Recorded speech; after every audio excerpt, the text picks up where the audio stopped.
Olá, seja muito bem-vindo. Eu sou Anderson Silva, fundador do Centro Educacional 7 de Setembro, que hoje é a maior plataforma de cursos gratuitos do Brasil.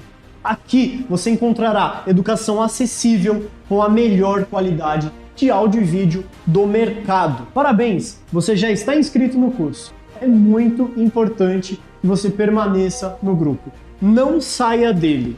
A nossa certificação é completa e reconhecida em todo o território nacional. Quando você solicita o certificado, automaticamente você já adquiriu também o seu e-book completo com todo o conteúdo do curso, que estará disponível para download lá na nossa plataforma, que é exclusiva. Para isso, existe uma pequena taxa, mas fique tranquilo, o certificado não é obrigatório. Todas as aulas são 100% gratuitas. Depois, dá uma conferida lá na imagem do grupo, pois lá temos todos os prazos. Não sabemos quando haverá uma nova turma desse curso. Então, aproveite a oportunidade. Que Deus te abençoe.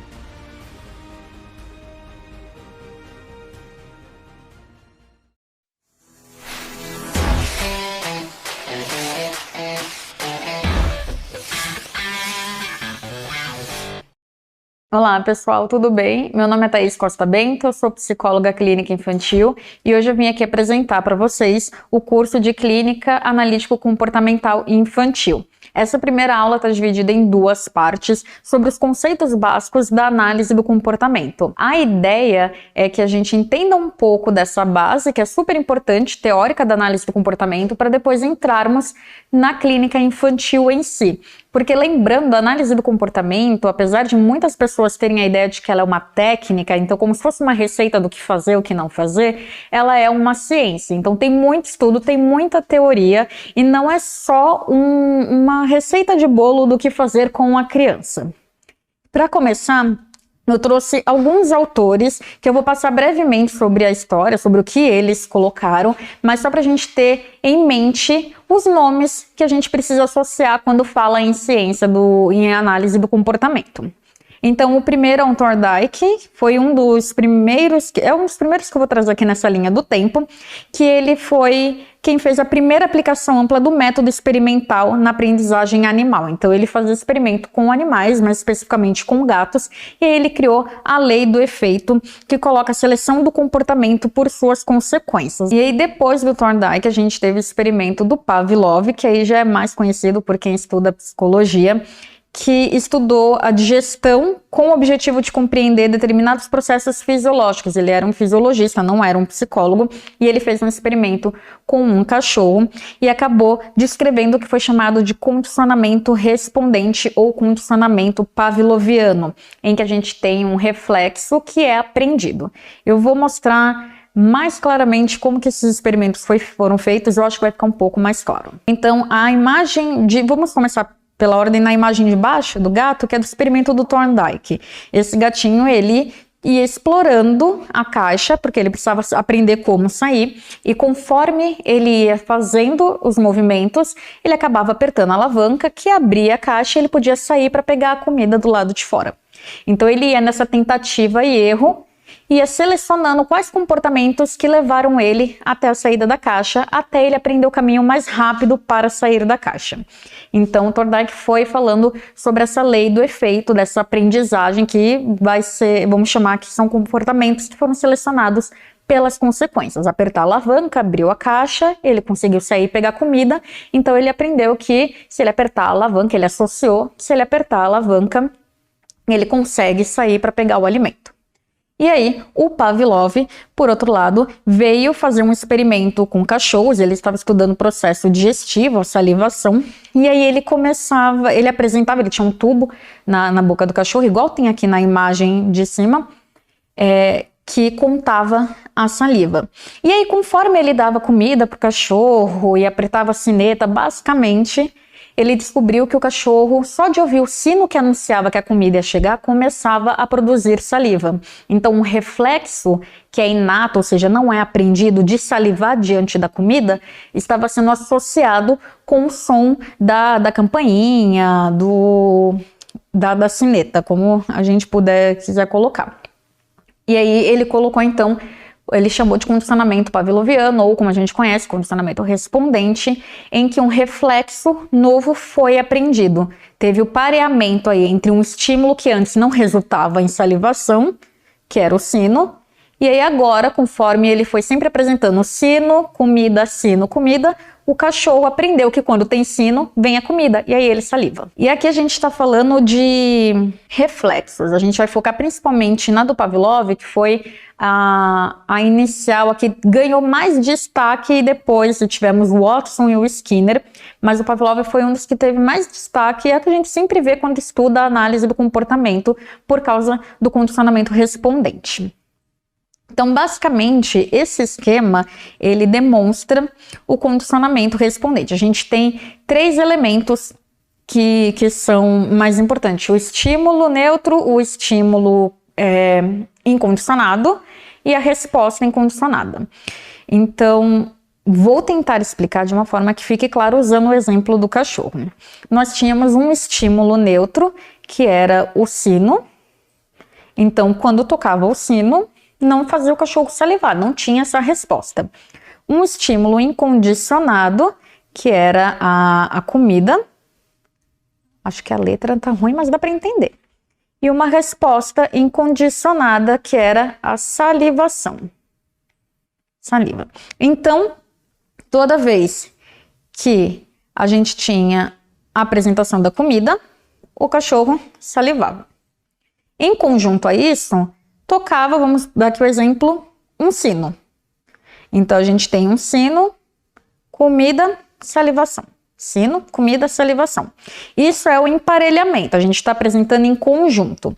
Conforme isso foi acontecendo, o Pavlov descobriu que o cachorro aprendia um novo reflexo, porque esse estímulo aqui do sino, que não fazia nada, começou a fazer o cachorro salivar.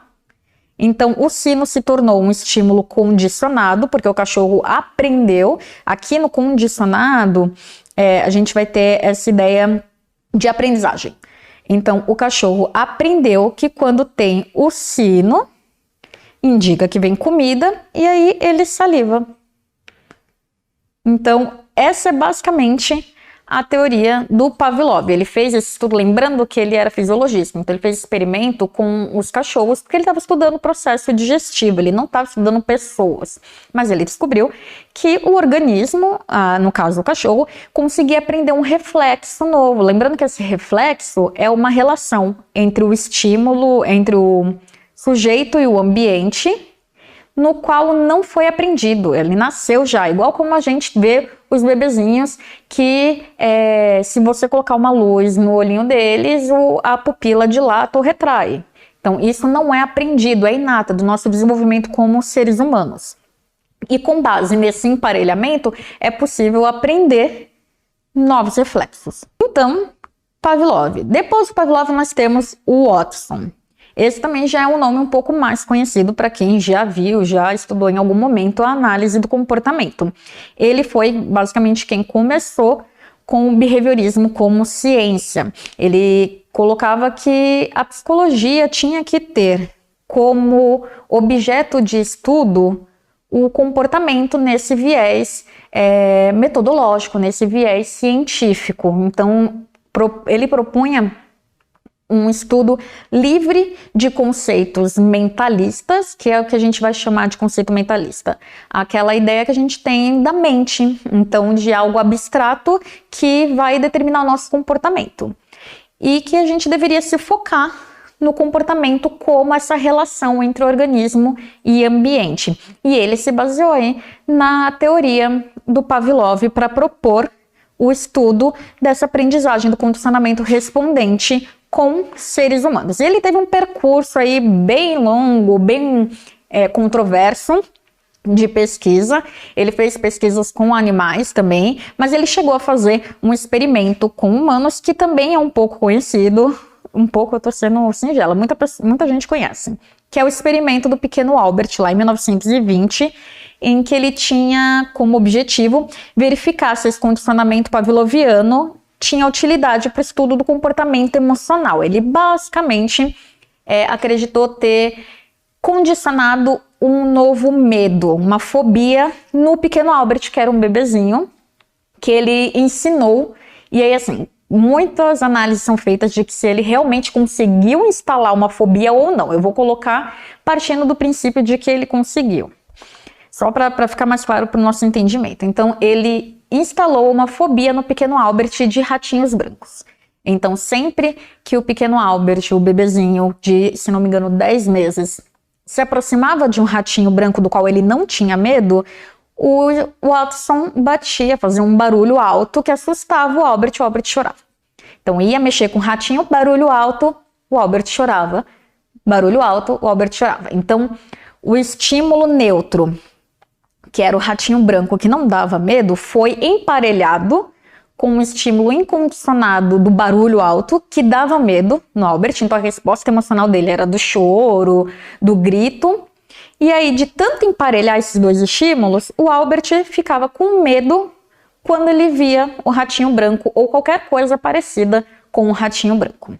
Então, basicamente, esse é o ponto que a gente mais destaca quando se estuda sobre o Watson, mas ele tem muitos outros escritos, muitos outros experimentos. Eu vou só me ater a esse, porque se a gente for fazer um apanhado total da análise do comportamento, a gente fica aqui uns 2, 3 cursos. E aí depois do Watson, depois eu digo aqui num sentido só para a gente tentar colocar numa linha do tempo mais linear. A gente tem o Skinner. O Skinner, B.F. Skinner, esse já é mais conhecido. Ele foi quem trouxe o behaviorismo, quem é o nome de maior destaque quando a gente fala do behaviorismo, que é essa ciência do comportamento. E ele traz o que é chamado de behaviorismo radical, que seria a filosofia da análise do comportamento. Então lembra lá que eu falei que a análise do comportamento ela é uma ciência? A teoria do Skinner, que é do behaviorismo radical, seria o braço filosófico. Então a filosofia por trás dessa ciência, embasada nessa ciência. E o grande marco da teoria do Skinner é o comportamento operante. Então, o Watson, ele se focou muito no Pavlov, então ele colocava lá que todo o nosso comportamento poderia ser explicado por essa relação entre reflexos, entre estímulo do ambiente e a minha resposta.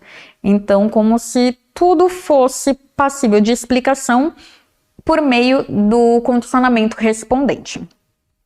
O Skinner se baseou nisso, pegou lá a ideia do Thorndike, que é muito semelhante se vocês forem olhar a teoria, e colocou que, na verdade, é um pouco mais complexo do que isso. Não é só uma relação entre reflexos, nós temos também o comportamento operante, que é o nosso comportamento que opera no ambiente, produz uma consequência, e essa consequência vai influenciar se a gente repete esse comportamento ou não. Resumidamente, é isso. E assim, é um resumo bem resumo. Então, o Skinner colocou lá em 1994 que o homem age sobre o mundo, modifica o mundo e, por sua vez, são modificados pelas consequências de sua ação. Então, o que nós fazemos? Os nossos comportamentos como organismos produzem uma consequência no ambiente e essa consequência, dependendo de qual for, vai fazer com que a gente repita este comportamento ou não. Mais pra frente, tem alguns exemplos, eu acho que isso fica bem mais claro.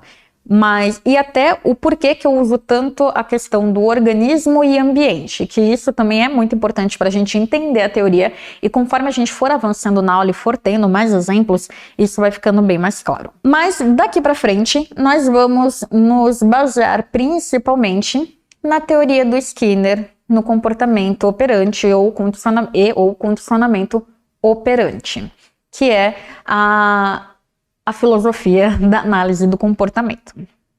Então, o comportamento operante é isso que eu já expliquei para vocês. Ele produz consequências, o nosso comportamento, o que nós fazemos, produz uma consequência ou mais consequências e elas se constituem numa alteração no nosso ambiente, cuja probabilidade de ocorrência futura vai ser afetada por essa consequência. Então, eu tenho algum comportamento, eu faço alguma coisa, então eu grito com a minha mãe, aí a minha mãe me dá uma bronca, E aí essa consequência de levar uma bronca eu não gostei, então eu vou parar de gritar. Na próxima vez eu não vou gritar, porque eu sei que eu vou levar uma bronca e eu não quero levar uma bronca. Então, basicamente, tem uma relação aí entre o organismo, que sou eu, e o ambiente, que é tudo que está fora de mim. E meu comportamento produziu uma consequência nesse ambiente. E essa consequência fez eu, vou fazer de novo, deu certo, ou não deu certo, não vou fazer de novo. Nesse caso, não deu certo, não quero levar bronca, não vou gritar de novo. Então, quando que a gente usa o comportamento operante proposto aí pelo Skinner? Para compreender basicamente todos os nossos comportamentos. Então, como aprendemos a falar, a ler, a escrever, a raciocinar, até como aprendemos a ser quem nós somos, ou seja, nosso repertório comportamental que a gente chama de personalidade. Como que se constitui a nossa personalidade? Ela vai ser constituída com base nas nossas vivências, nessas interações que a gente tem com o ambiente, nas consequências produzidas, e aí a gente vai selecionando os comportamentos que vão fazer parte de quem eu sou ou que não vão fazer. Então, o Skinner, quando ele traz o behaviorismo, ele explica na linguagem da análise do comportamento sobre basicamente tudo. Ele escreveu sobre um tudo. Se vocês procurarem a obra do Skinner, é uma obra muito, muito densa, muito completa. Então ele se atreveu a escrever sobre basicamente um todo, tendo aí trabalhado até o final de sua vida. Então, vou tentar sintetizar a ideia importante do comportamento operante. Comportamento operante são todos os nossos comportamentos. Esses comportamentos que a gente tem produzem consequências. E essas consequências vão determinar, vão influenciar se a gente vai ter esse comportamento novamente ou não. Partindo disso, nós temos o condicionamento operante. E aí, lembrando, quando a gente está falando de condicionamento, a gente está falando dessa ideia de aprendizagem. Então, são comportamentos que são aprendidos em função da consequência, em função do que produz no ambiente. Se eu grito com a minha mãe, não pensei, gritei com a minha mãe e ela me deu uma bronca e isso me fez ficar chateada, me fez chorar, me deixou de castigo, e aí eu percebi que eu não posso gritar com a minha mãe, eu estou aprendendo a me comportar de acordo com essa consequência que produziu. Meu grito produziu uma consequência que eu não curti, então eu vou mudar o meu comportamento. E aí, essa é a nata, a essência da análise do comportamento. Essa interação entre organismo e ambiente e o modelo selecionista de causalidade. Quando a gente fala, então, de organismo, estamos falando da pessoa que se comporta. No caso, no meu exemplo, eu sou o organismo. Eu que gritei com a minha mãe porque, sei lá, ela não queria me deixar ver TV. O ambiente já é tudo que é externo ao organismo. Então, minha mãe é uma pessoa, também é um organismo. Sim, mas eu sou quem me comporto, minha mãe é externa a mim, então ela é parte do meu ambiente. Se eu tô na escola e eu faço algo para chamar a atenção dos meus colegas, os meus colegas são um ambiente. E aí, se eles me derem atenção, eu vou ficar feliz e vou continuar fazendo aquilo para chamar a atenção. Se eles não me derem, eu vou parar. Então, eles são o meu ambiente. E aí entra o modelo selecionista de causalidade. A ideia do modelo de causalidade é que os nossos comportamentos são selecionados a partir de 3 níveis. E a gente vai ver mais para frente quais são esses níveis. Mas é muito para mostrar para, de novo, separar uma ideia de que os nossos comportamentos, a gente se comporta por causa da nossa mente, por causa dos nossos pensamentos, por causa de questões abstratas mentalistas. Então, na verdade, para o Skinner, a gente se comporta porque o nosso comportamento é selecionado com base nessa interação que a gente tem com o ambiente. Então, determinadas características comportamentais são selecionadas ao longo do tempo, de acordo com a sua adequação com o ambiente. Grito com a minha mãe, levo uma bronca, ela me dá uma chinelada, não sou a favor, não curto, não gosto. O que eu vou fazer? Eu vou me adaptar e vou aprender a pedir para ela para ver TV de uma forma mais adequada. porque senão eu vou sempre continuar levando bronca. Então, os meus comportamentos vão sendo selecionados com base nessas consequências, como elas me afetam. E a gente tem uma inter-relação entre diversas causas. Então, esse modelo do Skinner, ele é o que a gente chama de multicausal. E aí nós temos basicamente 3 níveis de seleção. Então, é outro conceito que parece complicado, mas conforme você vai se aprofundando na análise do comportamento, vai ficando mais claro. E aí, a ideia do curso é ser uma introdução para vocês se familiarizarem com os conceitos, mas eu sugiro que quem tiver interesse se aprofunde sempre mais no estudo. Então, esse modelo de seleção do Skinner, ele propõe que nós temos 3 níveis de seleção que atuam em conjunto, selecionando os nossos comportamentos. Eu vou explicar eles separadamente para ficar muito mais simples de vocês entenderem. Então, nós temos primeiro aí o nível filogenético, que diz respeito à nossa história como espécie. Então, são aqueles comportamentos que são inatos ao longo da nossa evolução. Aqui entra o que? Os reflexos propostos lá por Watson, por Pavlov.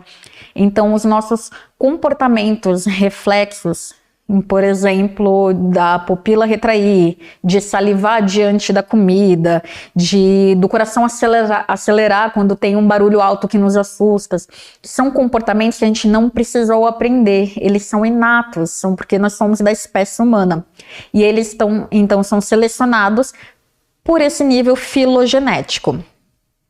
O nível ontogenético já se refere à nossa história de vida, o nosso desenvolvimento como organismo, como pessoa. Então, são aqueles comportamentos que são selecionados por causa da nossa convivência de dia a dia. E aqui entra esses comportamentos propostos por Skinner, o comportamento operante. Então, a consequência desse comportamento, de um comportamento que a gente tem, afeta a probabilidade dele ocorrer de novo ou não, e isso vai selecionando os comportamentos com uma característica específica dentro de uma ampla faixa de possibilidades. Então, gritei com a minha mãe, ela me deu uma bronca, me deixou de castigo, não foi muito eficaz. Da próxima vez eu pedi por favor, eu implorei, eu falei, fiz uma troca com ela, mas não gritei e aí deu certo. Então, este comportamento já vai ser selecionado, porque na minha história de vida, eu aprendi que se eu gritar, não dá certo. Agora, se eu pedir, por favor, com educação, funciona. Minha mãe deixou assistir mais televisão. E aí, aqui entra, então, os comportamentos operantes. Estão relacionados com a nossa história de vida como pessoas. E o terceiro nível é o nível cultural. Então, ele está relacionado com as nossas práticas culturais ao longo da nossa vida dentro de uma cultura. E aqui a gente tem o reforçamento social de algumas práticas que são benéficas para a cultura e que tornam parte dela. Então, nós, como pessoas que moram no Brasil, e até mesmo dependendo do lugar do Brasil isso vai mudando, temos algumas práticas culturais que são aceitáveis e aí são selecionadas porque faz com que a gente pertença ao grupo, pertença à cultura, isso é reforçado. Enquanto tem outras que não são. E aí, dependendo da nossa cultura, isso vai influenciar em comportamentos que a gente tem, comportamentos que a gente não tem. Um exemplo bem amplo, mas que eu acho que dá para a gente utilizar, é, por exemplo, os papéis de gênero.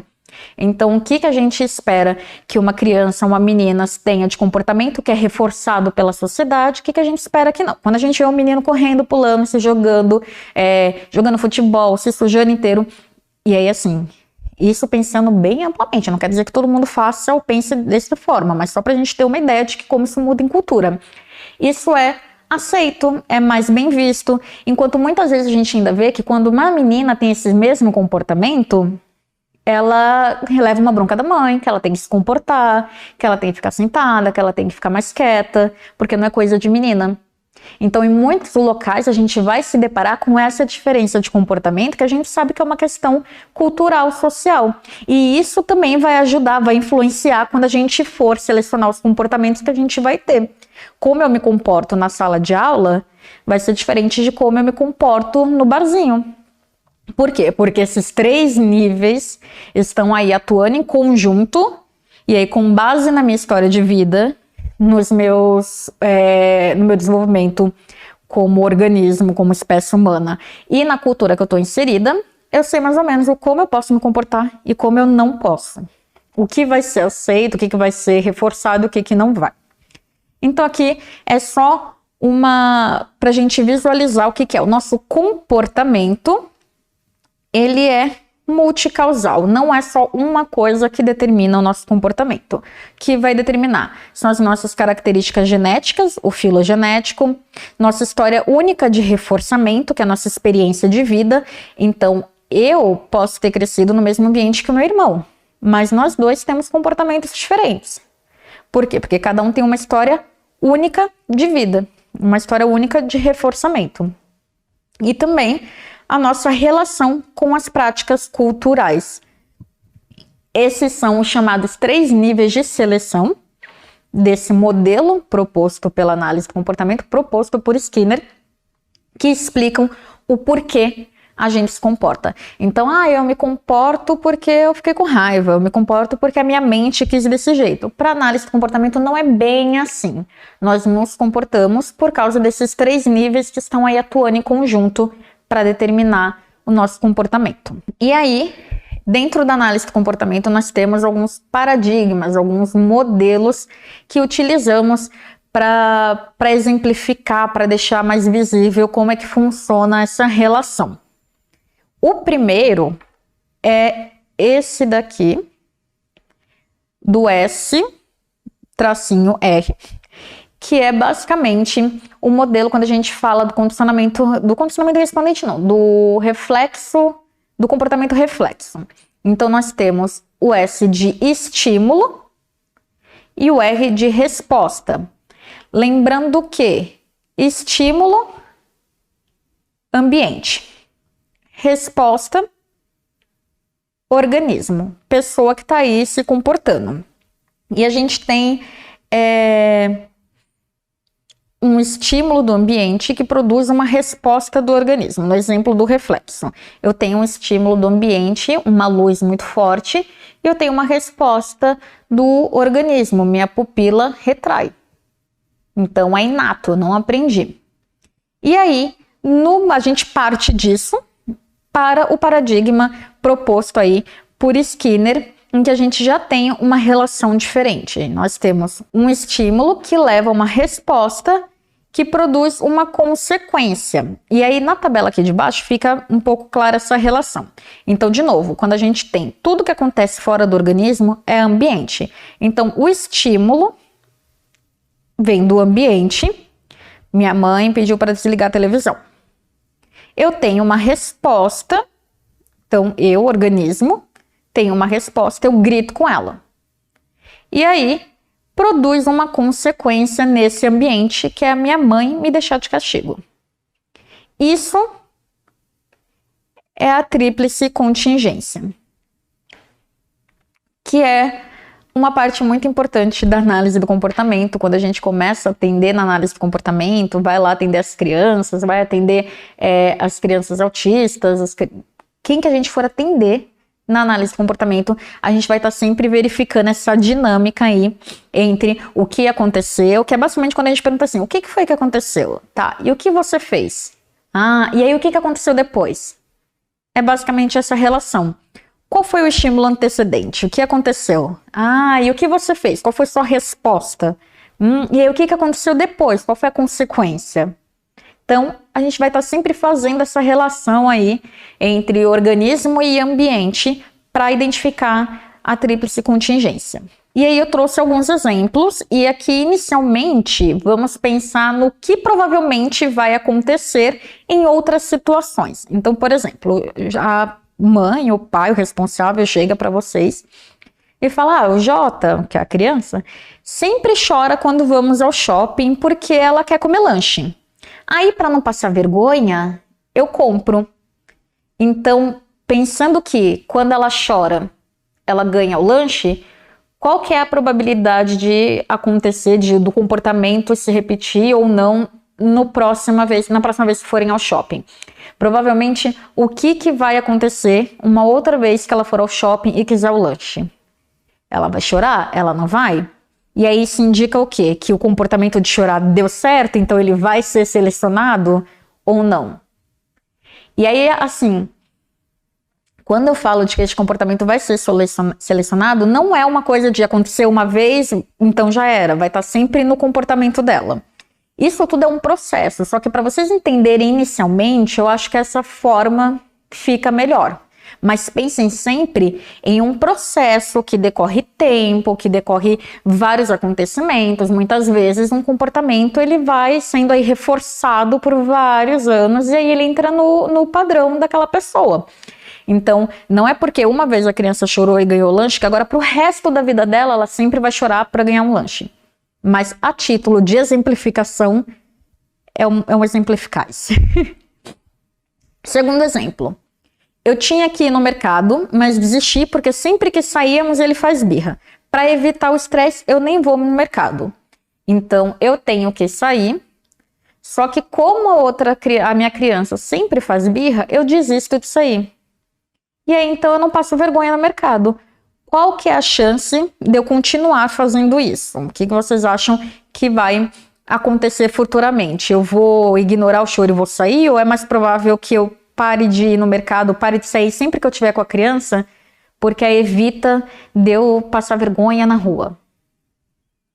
Então, deu certo o comportamento de não sair de casa, de ficar em casa, de desistir de sair?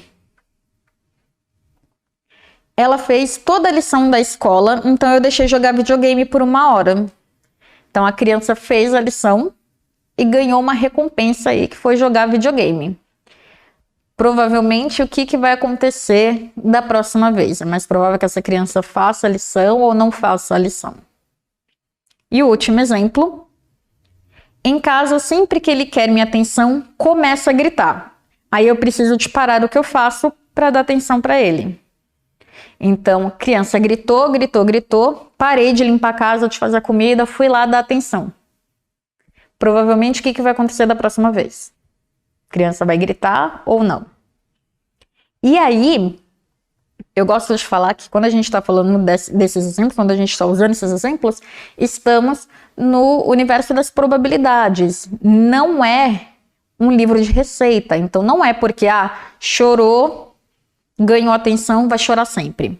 A gente só vai saber se esse comportamento ele foi reforçado e se repetiu ou não quando a gente fizer esse acompanhamento com a família, com a criança, com a pessoa que a gente está atendendo, e aí perguntando, e aí da próxima vez, na outra semana, o que aconteceu? Me conta aí, mãe, a semana passada, o que aconteceu? E ele chorou de novo? E aí o que você fez? Você parou de novo e foi dar atenção? Então o que você acha que você... Aí cada um a gente não vai jogar na cara dos pais, pelo amor de Deus, gente. Mas a gente vai começar a perceber essa relação. E aí com essa coleta de informações, fazendo essa análise aí da tríplice contingência, a gente vai perceber, olha, viu? Quando tem um padrão aqui. Quando chora, a mãe para tudo e dá atenção. E ele gosta, então ele chora de novo. Aí a mãe para tudo e dá atenção. Ele gosta, então ele chora de novo. E assim vai se repetindo como um ciclo. Então a gente consegue começar a identificar quais são esses padrões aí de comportamento e por que eles estão se repetindo ou não. Porque eles produziram uma consequência que fizeram eles se repetirem ou não. E aí... um outro ponto muito importante dentro da tríplice contingência, quando a gente começa a fazer a análise desses comportamentos, é identificar qual que é o efeito dessa consequência para o comportamento. Então, ganhou uma recompensa porque fez a lição de casa. Então, da próxima vez, ela vai fazer a lição de casa rapidinho para ganhar essa recompensa de novo. Ou então, eu gritei com a minha mãe e levei uma bronca, então eu não vou gritar com a minha mãe de novo. Essas consequências que estão acontecendo aí no ambiente, elas produzem um efeito no meu comportamento, na minha resposta. E aí, é aí que a gente vai analisar. Então, nós temos basicamente aqui 5 efeitos que nós vamos levar em consideração e vamos estudar aqui.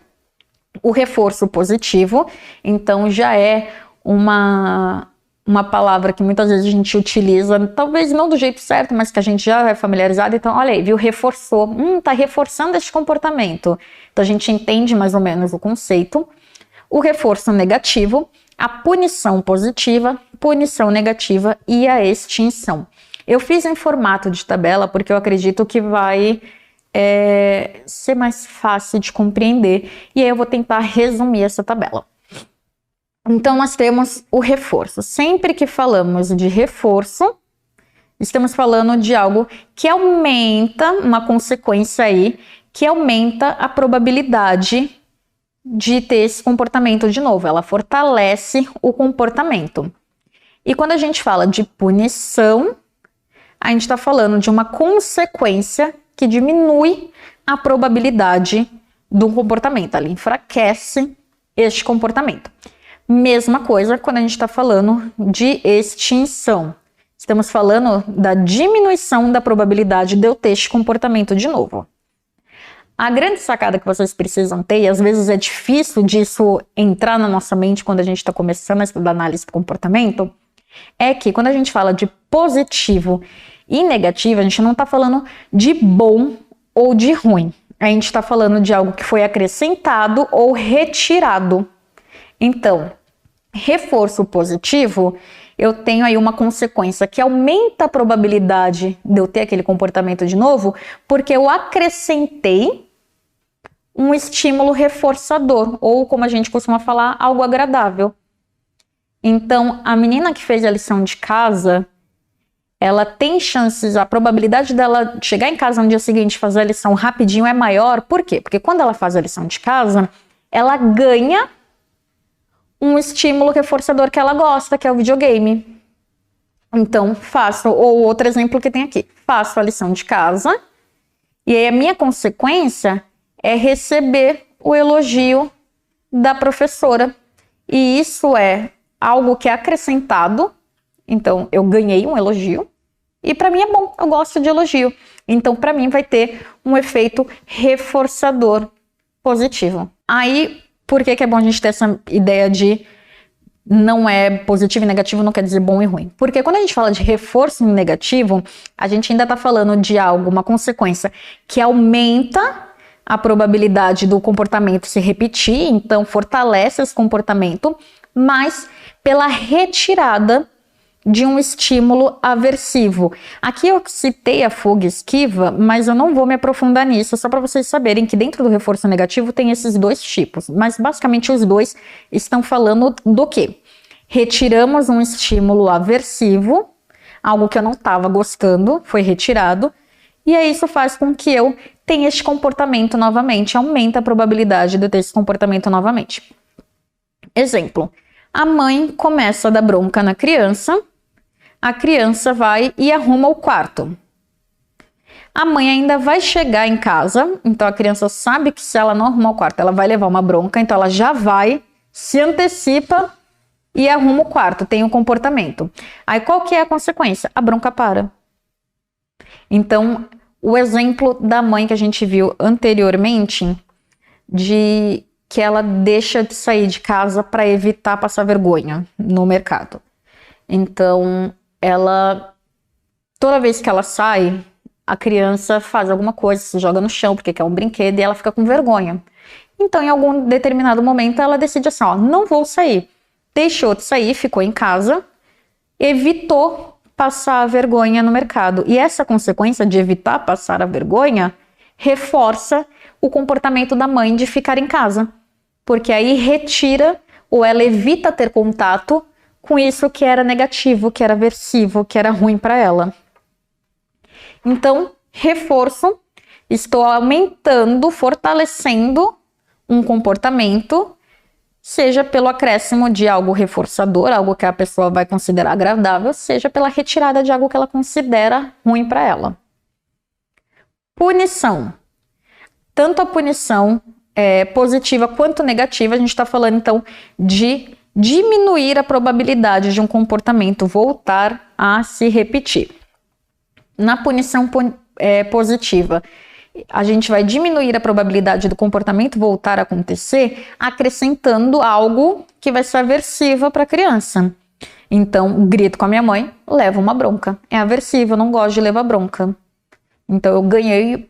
A gente pode até pensar assim, eu ganhei uma bronca. E eu não gostei. Eu ganhei uma chinelada, gente. Acho que é um exemplo péssimo, mas que dá pra ficar mais claro. Então, acréscimo de algo que é aversivo. Punição negativa. Também vou diminuir a probabilidade deste comportamento, mas nesse caso eu vou retirar algo que é reforçador, vou retirar algo que é agradável. Então grito com a minha mãe e ela tira meu videogame. Então não posso mais jogar videogame. Então eu fui punido negativamente.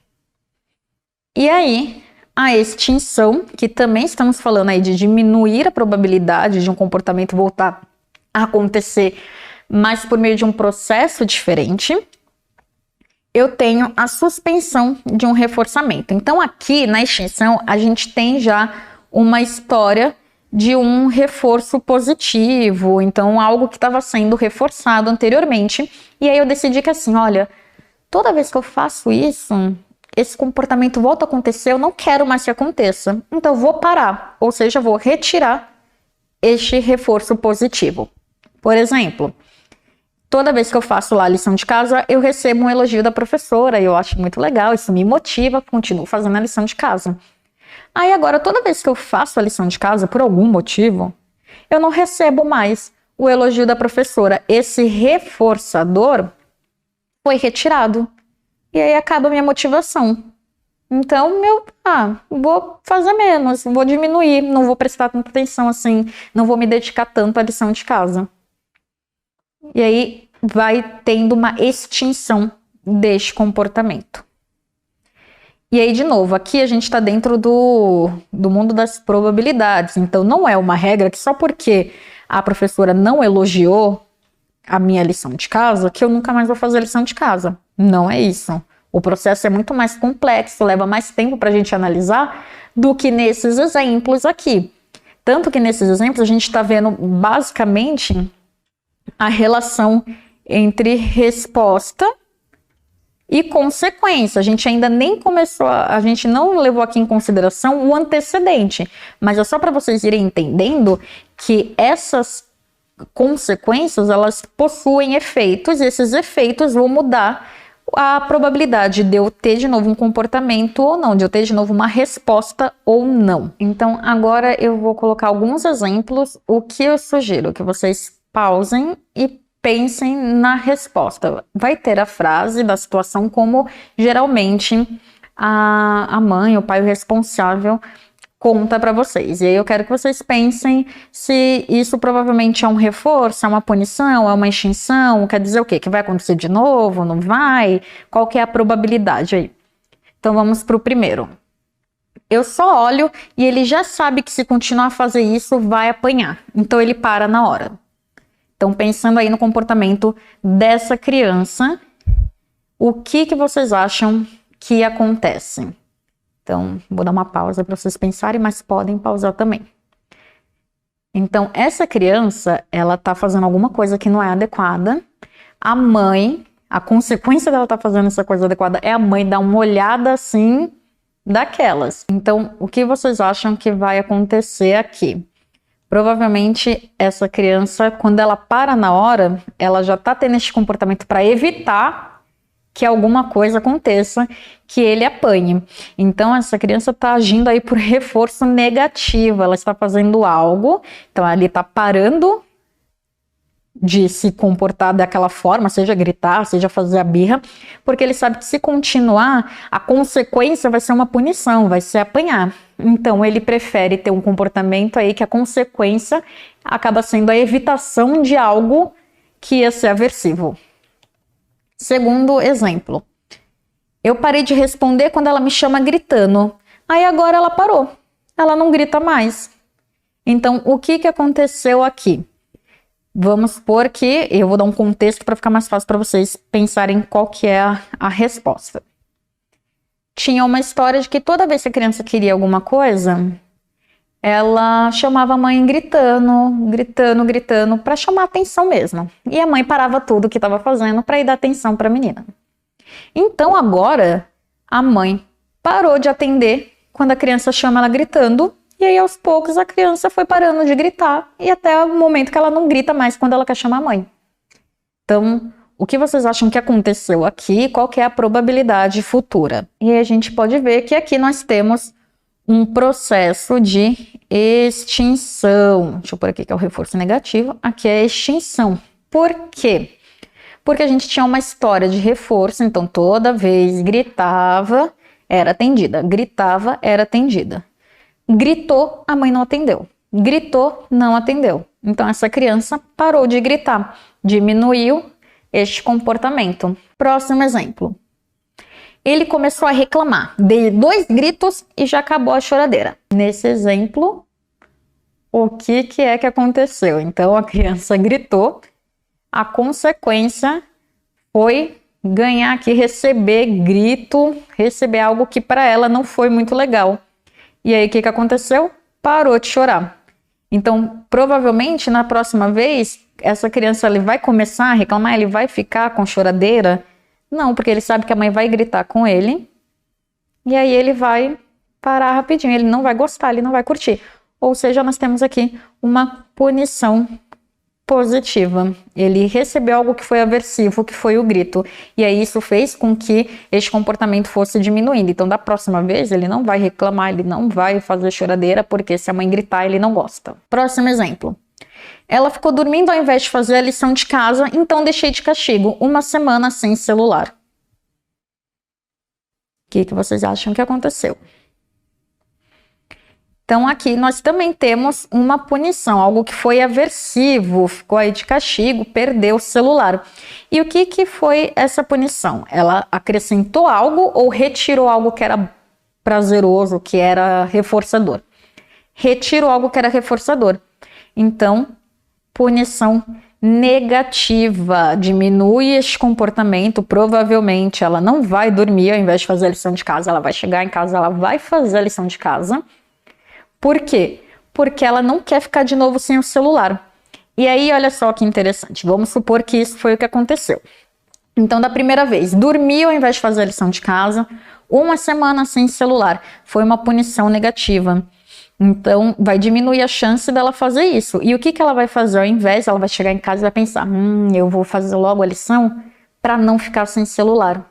Então, ela vai ter aí um comportamento com base numa consequência de reforço negativo, porque a consequência, uma das consequências que ela vai ter quando ela chegar em casa e fizer a lição direto, vai ser evitar ficar sem celular. Então, vai mudar aí a nossa relação entre organismo e ambiente. E o último exemplo. Ele me encheu tanto o saco para usar o celular que eu acabei deixando ele usar por 1 horinha. Mesmo tendo dito que ele só pegaria na semana que vem porque precisava estudar. Mas ele me encheu tanto o saco que eu falei, vai, pega esse celular, usa.